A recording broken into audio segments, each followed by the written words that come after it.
Je l'ai mentionné en début d'émission, le rentrée parlementaire aujourd'hui à Québec, discours de François Legault devant l'ensemble des députés élus de l'Assemblée nationale. Il était flanqué de ses députés, de ses collègues qui l'ont applaudi, qui l'ont applaudi debout, standing ovation, on aurait cru Elvis. On en parle avec Denis Trudel. Salut Denis.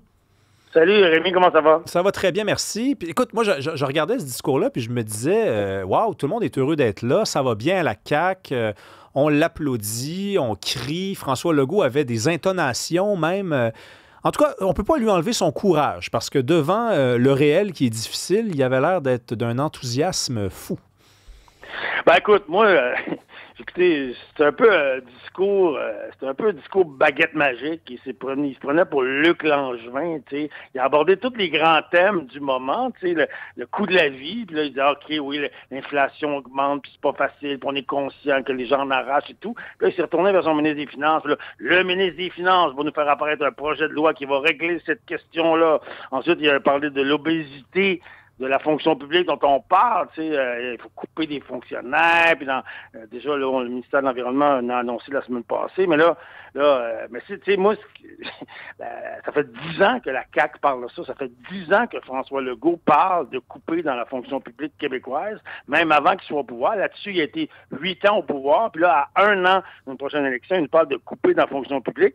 Alors, moi, bon, je veux bien, il y a peut-être du dégraissage à faire, mais encore une fois, là, il s'est retourné vers un de ses ministres, là, comme si, genre, tadam! Puis là, il va faire apparaître une réforme qui va faire en sorte qu'on va couper des gens. Après ça, bon, on va faire le ménage dans les syndicats, ça n'a pas de bon sens, qu'est-ce qui arrive, les voyages à Dubaï, puis ci, puis ça. Bon, parfait. Bon, ma question, c'est, est-ce que c'est vraiment au gouvernement du Québec de dire qu'est-ce qui va se passer dans les syndicats? Tu sais, les syndiqués, ils payent une cotisation à des directeurs de syndicats, à des présidents de syndicats. Il y a des assemblées syndicales auxquelles ils sont libres de se pointer puis de dire leur façon de penser à leurs dirigeants syndicaux. Est-ce que c'est vraiment au gouvernement de venir dire, hey, vous devriez faire ci, vous devriez faire ça? Moi, je suis pas certain, mais encore une fois, là, il s'est retourné vers un de ses ministres, puis il a dit, on va faire une réforme, vous allez voir, ça va brasser. Toutes des affaires qu'il aurait pu faire avant. Là, à 1 an des élections, il nous arrive avec un paquet de réformes majeures, comme aussi, d'ailleurs, l'accélération des grands projets nationaux. On ne sait pas trop comment ça va se faire. Il y avait eu un projet de loi semblable au sortir de la pandémie qui avait été adopté puis enlevé, mais on ne sait pas trop ce que ça a donné. Ouais. Donc, il y a un paquet de bonnes intentions, un paquet d'affaires, on va faire ci, on va faire ça, mais rien de concret. Comment ça va s'articuler? Tout ça est un peu pensée magique, ça va apparaître, faites-nous confiance, même si ça fait 7 ans qu'on est là, et qu'on n'a pas livré la majorité des affaires que je suis en train de vous parler.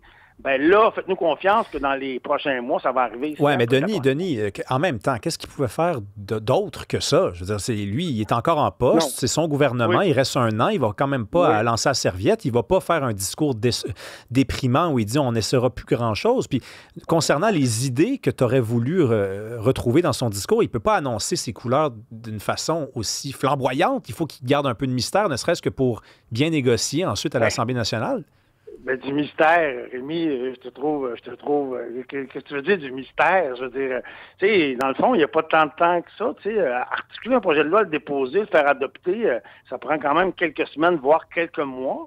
Je veux dire, à un moment donné, là, il va manquer de temps, puis tout le monde le sait que quelques mois avant une élection, le gouvernement est déjà en mode quasiment transition, genre, surtout que là, on pense, en tout cas, que ça va être un nouveau gouvernement qui va arriver à Québec dans 1 an. Donc, à mon avis, à partir du mois de mars, là, le gouvernement du Québec, là, il va être un peu paralysé, il va être un peu en mode ralenti.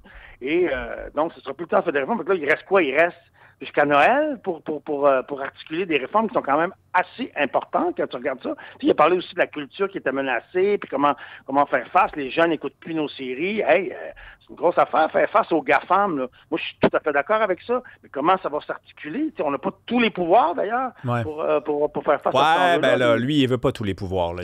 Ça c'est réglé. Il faut arrêter de rêver avec ça. Je veux qu'on revienne rapidement là, sur te lancer une petite bombe. Là. Toi, tu n'es pas d'accord avec le fait qu'il se mêle des affaires des syndicats. Fait que toi, pour toi, les syndicats, ça va bien, toutes les pratiques sont normales. J'ai pas dit ça, Mais ce que je dis, moi, c'est que il y a des patrons de syndicats qui sont élus, OK? Il y a des élections à l'intérieur des syndicats. Les syndiqués payent. Ils payent pas au gouvernement, ils payent à leur syndicat une cotisation annuelle qui remonte à, je sais pas, ça dépend des syndicats, 1 200 piastres. Donc, il y a des dirigeants syndicaux qui peuvent être mis dehors à tout moment, qui ont des mandats, comme n'importe quel gouvernement. Pourquoi moi, qui est pas, je suis syndiqué à l'UDA, quand je suis pas content, moi, à l'Union des artistes, quand je suis pas content, je vais à la réunion, puis je leur dis ma façon de penser, puis si je suis pas content à la prochaine élection, quand il va se présenter, je vais voter contre lui. C'est ça, c'est la démocratie. Il y a de la démocratie municipale, fédérale, provinciale, syndicale aussi. C'est pour ça que moi, c'est la job de l'État, même si, effectivement, je suis d'accord avec toi, tout le monde l'a vu, là, les dépenses somptuaires à Dubaï et tout ça. Mais moi, je suis sûr que les syndicats sont assez... les syndiqués québécois qui ont assisté à ça. Eux autres aussi sont un peu fâchés contre leurs dirigeants syndicaux quand ils ont vu ça. Ils sont pareils comme monsieur et madame tout le monde. C'est eux autres qui les payent, c'est que le propre cotisation. Ils sont pas contents. Ils vont aller à l'Assemblée syndicale, ils vont dire leur façon de penser aux dirigeants syndicaux, puis ils les mettront dehors quand ça sera le temps. Ouais, c'est juste que des fois, on a l'impression... des fois, on a l'impression que les syndicats, c'est un peu comme la Ville de Montréal. Quand arrive le temps des élections, toutes les partis se ressemblent. Fait que mettre dehors Magali Picard pour la remplacer par qui? Par quelqu'un qui pense exactement comme ça. Mais écoute, c'est un autre sujet. Je veux qu'on reste sur le discours de François Legault. Il a terminé son discours, Denis, en parlant d'identité. Ça, l'identité, c'est ce qui lui a valu la victoire en 2018 et en 2022. Est-ce qu'on n'est pas obligé d'y lancer une fleur? Écoute, moi, en tout cas, ce que je veux saluer, là, avant de parler de ce que tu viens de dire, c'est saluer le fait que le Parti québécois et Québec solidaire ont quitté l'Assemblée nationale quand... On allait y venir, mais vas-y. Bon, le gouvernement, quand elle est rentrée pour annoncer le discours du trône, donc symbole de la monarchie, qui nous coûte de l'argent. On a encore appris aujourd'hui que la visite du roi Charles en juin, quand il est venu faire, lui, le discours du trône à Ottawa, ça a coûté 1,3 million. Tu sais, moi, je trouve ça totalement indécent. Là. Je veux dire, l'itinérance, là, hier, je suis allé au théâtre à Montréal, OK, puis pendant que j'étais là dehors, à côté des gens, après le spectacle, là, il y a eu 8 itinérants qui sont, je n'avais jamais vu autant. L'itinérance est endémique au Québec. On a une crise du logement qui n'a aucun sens, auquel on n'est pas sûr qu'on va sortir dans la prochaine génération. Pendant ce temps, on garoche des millions, c'est 50 millions la monarchie que ça coûte au Trésor canadien, qu'on paye là, tout collectivement. Là. Est-ce que tu penses que les gens là, qui sont dans la rue en ce moment, il y a un moyen de payer pour les... Hey, il y avait 250 accompagnateurs, Charles III, quand il est venu en juin annoncer le discours du trône. Juste lire le petit papier, il a été là 24 heures, ça nous a coûté 1 million de dollars.